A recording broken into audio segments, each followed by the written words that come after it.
4వ తారీఖున జరిగే కౌంటింగ్ ప్రక్రియ మినిట్ టు మినిట్ అప్డేట్ కోసం ఉదయం 8 గంటల నుంచి సాయంత్రం ఫలితాల వరకు మా కేటీవీ తెలుగు ఛానల్ లైవ్ చూడండి. 2004 నుంచి 2014 వరకు కూడా తెలంగాణ ఉద్యమం లేదంటే తెలంగాణ ఏర్పడడానికి ఒక కీలక దశ అని చెప్పుకోవచ్చు. ఎస్పెషల్లీ ఆ దశలో మీరు కూడా కీలక పాత్ర పోషించారు. మీ యొక్క స్పీచ్లు ఏవైతే చాలా బలంగా తెలంగాణ సమాజంలోకి వెళ్ళినాయి. సో ఆ కాలాన్ని, ఆ 10 ఏళ్ల కాలాన్ని మనం ఎట్లా చూడొచ్చు? అసలు ఇప్పుడున్న పబ్లిక్ అంతా, ఇప్పుడున్న జనరేషన్ అందరూ కూడా అసలు దాన్ని ఎట్లా చూస్తున్నారు? అసలు అయితే ఆ 10 ఏళ్ల కాలం మీరు అన్నట్లు తెలంగాణ ఉద్యమం గుణాత్మకంగా మారడానికి ఉపయోగపడింది. రైట్. 2004లో రాజశేఖర రెడ్డి గారు ముఖ్యమంత్రి అయ్యారు, చంద్రబాబు నాయుడు ఓడిపోయాడు. రాజశేఖర రెడ్డి గారు ముఖ్యమంత్రి అయిన ఆ కాలంలోనే 2004లోనే టీఆర్ఎస్ పోటీ చేసింది, కొన్ని స్థానాలు గెలుచుకున్నది. రాజశేఖర రెడ్డి గారు తెలంగాణను ఒక రకంగా చాలా చిన్న చూపు చూశాడు. రాజశేఖర రెడ్డి గారు అసెంబ్లీలో ఆ చర్చ జరిగింది. Right. Etela Rajender legislature party నాయకుడిగా ఉన్నాడు అనుకుంటా. అప్పుడు ఏమయ్యా రాజేందర్, ఏంటి మీ తెలంగాణ ఇదేనా, ఇప్పుడు ఎక్కడ పెట్టుకుంటావు నీ ముఖం అని మాట్లాడాడు అసెంబ్లీలో. ఓకే. అంటే అప్పుడు తెలంగాణ ప్రజల యొక్క ఆలోచన మనోభావాల మీద దెబ్బ కొట్టినట్లయింది. కనుక ఆయన నిర్బంధాన్ని ప్రయోగించాడు, అవహేళన రకరకాలు ఉన్నప్పుడు తెలంగాణ ప్రజలు మరింతగా పోరాటం చేయడానికి అది ఒక ప్రాతిపదికగా పనిచేసింది. పోరాటం చేశారు కూడా. ఆయన రెండోసారి ఎన్నికల్లో మళ్ళీ గెలిచాడు, 2009లో కూడా గెలిచాడు.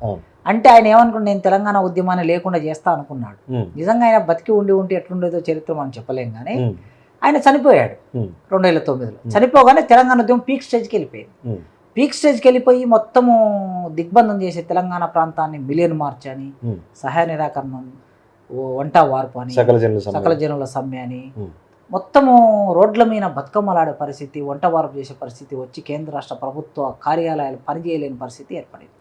సో మొత్తం మీద ప్రజలందరూ ఇది మా సమస్య, మేము పరిష్కరించుకోవాలి, ఎవరికి వాళ్ళుగా, దీనికి ఎవరు నాయకులు కాదు, ఇదో కేసీఆర్ ఓ రాజకీయ పార్టీ నాయకుడు, కోదండరామ జేఏసీ నాయకుడు, ఎవరికి వాళ్ళు, ఆకుల భూమయ్య గారు, గద్దర్ గారు, ప్రతి ఒక్కరు మేమైనా అందరం కలిసి పనిచేశాం. అందరూ కలిసి పనిచేశారు కనుకనే ప్రజలందరూ అందులోకి వచ్చారు. కేసీఆర్ ఒక్కడే అంటే అంతమంది ప్రజలు రారు. మిలియన్ మార్చి పిలిపిస్తే ఎవరు ఇచ్చారు పిలుపు? మిలియన్ మార్చి అందరూ పిలిపించారు. ఆ పిలుపులో భాగంగా అందరూ వాలంటరీ, ఎవరు బస్సులు పెట్టి లారీలు పెట్టలే, వాలంటరీగా వచ్చేసారు ట్యాంక్ బండికి. సో ఆ విధంగా అది వాలంటరీగా జరిగినటువంటి ఉద్యమం. సార్ 2014లో తెలంగాణ రాష్ట్రం జూన్ 2వ తారీఖు నాడు ఏర్పడింది. అక్కడి వరకు ఓకే సార్. అంటే ఇక్కడ కీలకంగా ఒక చర్చ అయితే జరుగుతూ ఉంది. ఎందుకంటే గతంలో ఇప్పుడు 10 ఏళ్ళు అంటే ఇది కాంట్రవర్సీ కాదు, తెలంగాణ సమాజానికి తెలియాలని అడుగుతున్నాను నేను క్వశ్చన్.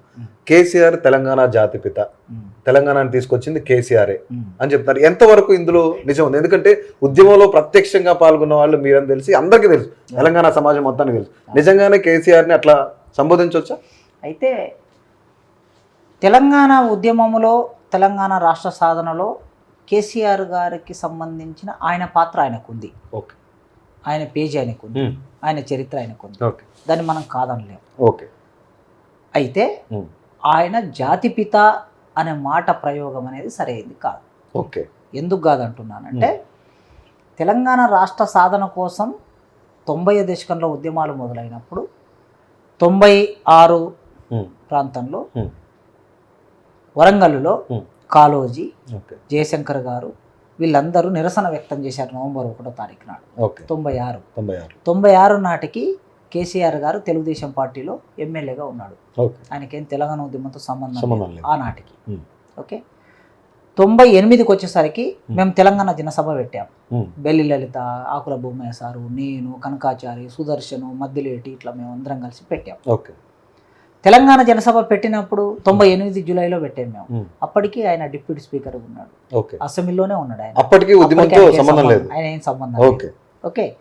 అట్లా 97 ఇంకా అంతకన్నా ఒక్క సంవత్సరం వెనక 97లో భువనగిరి డిక్లరేషన్ జరిగింది. 40,000 మందితో భువనగిరిలో పెద్ద సభ జరిగింది. గద్దరన్న వెళ్ళి అమ్మా తెలంగాణమా ఆకలి కేకల గానమా అని పాట పాడాడు. ఆనాటికి కేసీఆర్ సంబంధం లేదు. 97 మార్చిలో జరిగిన సభ గురించి చెప్తున్నాను.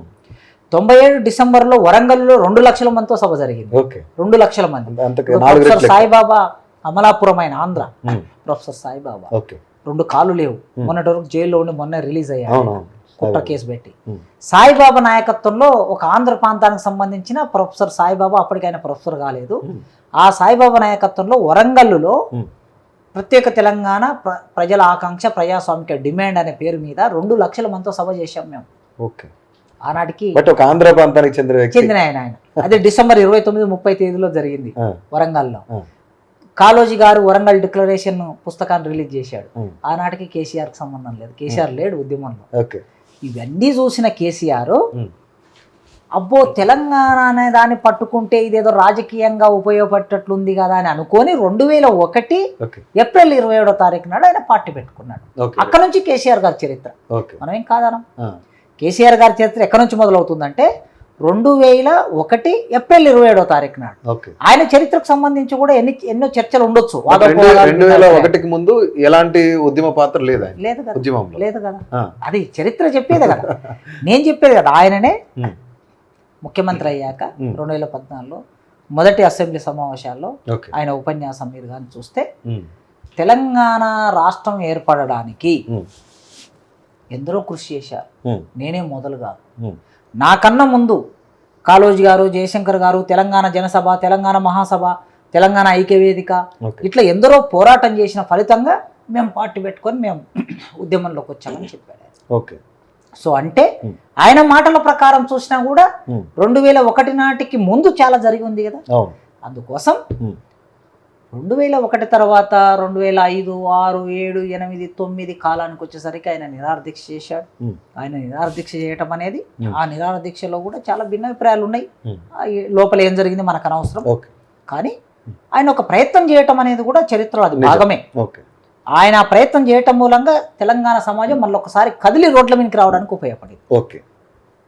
ఆయన నిమ్స్కొచ్చి కూడా కంటిన్యూగా నిరాదీక్ష కంటిన్యూ చేశాడు.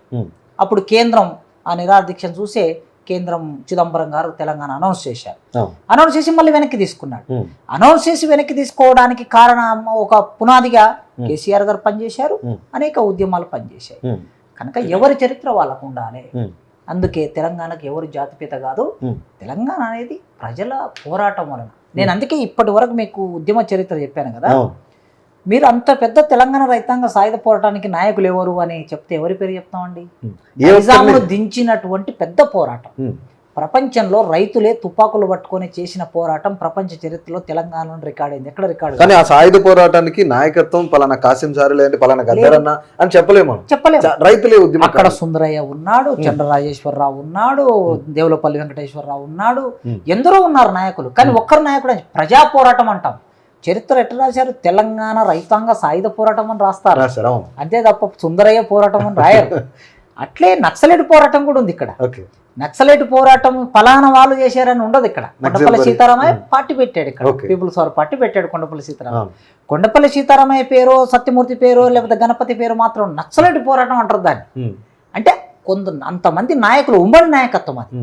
సేమ్ తెలంగాణ కూడా ఉమ్మడి నాయకత్వం.